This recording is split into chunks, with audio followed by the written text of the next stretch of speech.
नमस्कार मित्रांनो, आज आपण अशा जोडप्यांना भेटायला आलो आहोत की जे या आजूबाजूच्या 5-25 गावामध्ये चांगल्या प्रकारे फेमस झालेले आहेत. तर आपण आज आहोत खुंटेगाव, तालुका औसा, जिल्हा लातूर येथील कोल्हे दाम्पत्याच्या शेतामध्ये. तर त्यांनी काय केलंय ते आपण त्यांच्याकडून जाणून घेऊ. नमस्कार. नमस्कार. नाव एकनाथ हरिश्चंद्र कोल्हे. आणि आपलं मॅडम? माझं नाव मोहिनी एकनाथ कोल्हे.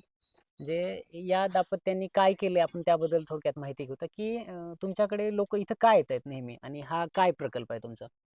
आम्ही सुरुवातीला रासायनिक पद्धतीने शेती करत होतो, पण हा. आता ऑर्गॅनिक पद्धतीने शेती करतो. कारण की आम्ही वेगवेगळ्या ट्रेनिंगमध्ये ट्रेनिंग घेऊन सुरुवातीला आम्ही आमच्या शेतावर प्रयोग केला आणि नंतर आमचा हा गुळ उद्योग सुरू केला. आता ह्या गुळ उद्योगामध्ये तुम्ही कुठल्याच प्रकारचं केमिकल वगैरे यूज करत नाहीत का? कुठल्याच प्रकारचं केमिकल यूज केलं जात नाही. म्हणजे झिरो केमिकल बेसवरती हा उद्योग चालवला जातो. आणि म्हणजे तुमच्याकडे म्हणजे गुळ बनवतानाच केमिकल टाकलं जात नाही का, की तुमचा उद्योग म्हणजे हे जे आहे म्हणजे ऊस जेव्हा लावला जातो तेव्हापासूनच केमिकल यूज करत नाहीत आपण? ऊस जेव्हा लावला जातात तेव्हापासूनच केमिकल वापरलं म्हणजे जात त्याच्यावरती नाही. कुठल्या प्रकारची फवारणी वगैरे नाही घेतली जात नाही.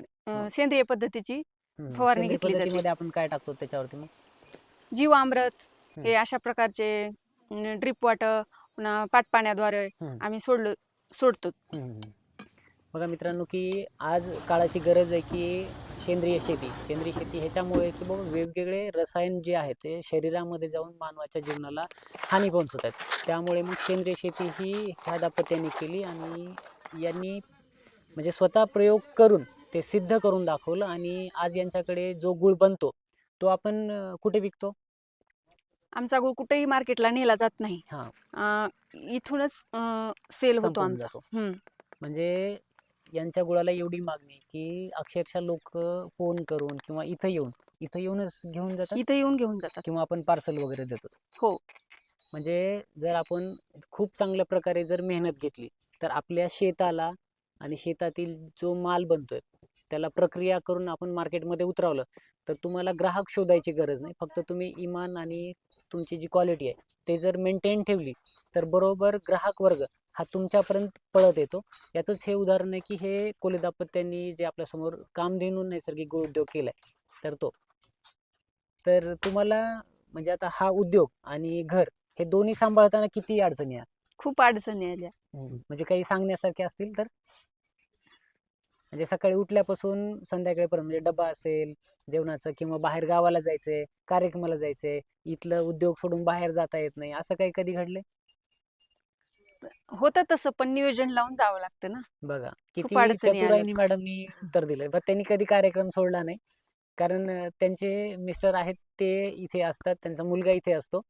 तर ह्या सगळ्या हँडल करत करत एक महिला म्हणून स्वतःचं घरही सांभाळतात, नातेवाईक देखील सांभाळतात, आणि त्यासोबतच आपल्या पारंपरिक शेतीला कशा प्रकारे उचलून म्हणजे चांगल्या प्रकारे डेव्हलप करून आधुनिकरित्या सेंद्रिय शेतीकडे घेऊन जाता येईल ह्याही गोष्टी त्या सांभाळतात.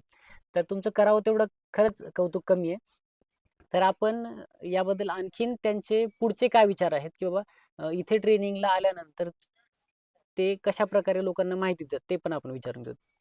की इथे जर तुमच्याकडे समजा आता ट्रेनिंग घ्यायला कोणी आलं तर तुम्ही त्यांना काय सांगता? ट्रेनिंग देऊ आम्ही त्यांना, पण आम्ही जसं ट्रेनिंग घेतलं, आम्ही आमच्या शेतावर जसं म्हणजे प्रयोग प्रयोग केला सगळ्या तसं त्यांना सांगूत आम्ही. म्हणजे कुठल्याही केमिकलचा वापर न करता सेंद्रिय शेती कशी केली जाते, आता हे बोलण्यापेक्षा करून बघितले हे कधीही चांगलं. त्यामुळे जर तुम्ही इच्छुक असाल तर तुम्ही नक्कीच इथे यावं, ट्रेनिंग सेशन अटेंड करावं आणि आपल्या या रसायनयुक्त झालेल्या शरीराला कुठेतरी सेंद्रिय आस्वाद घेणं, ऑर्गॅनिक राहणं खूप गरजेचं आहे. त्यामुळे मग आपण नक्कीच आपल्या शेतामध्ये पहिला प्रयोग करून बघावं जसं यांनी केलाय, आणि तसंच आपल्या भारताला विषमुक्त करावं, रसायनमुक्त करावं हीच विनंती. धन्यवाद. धन्यवाद. आणि तुमच्या पुढील वाटचालीसाठी आमच्याकडून भरभरून हार्दिक हार्दिक शुभेच्छा. धन्यवाद. नमस्कार. धन्यवाद. धन्यवाद.